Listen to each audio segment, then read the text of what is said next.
ఉన్న మీ విశ్వాసాన్ని చూడాలి. అది పెద్దదైనా చిన్న. ఆ వాసన ఏంటి?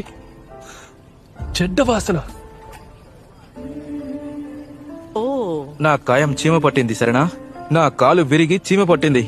వెళ్ళి మీ పని చూసుకోండి. వైద్యుని దగ్గరికి వెళ్ళాలి, బాగా పాడైంది.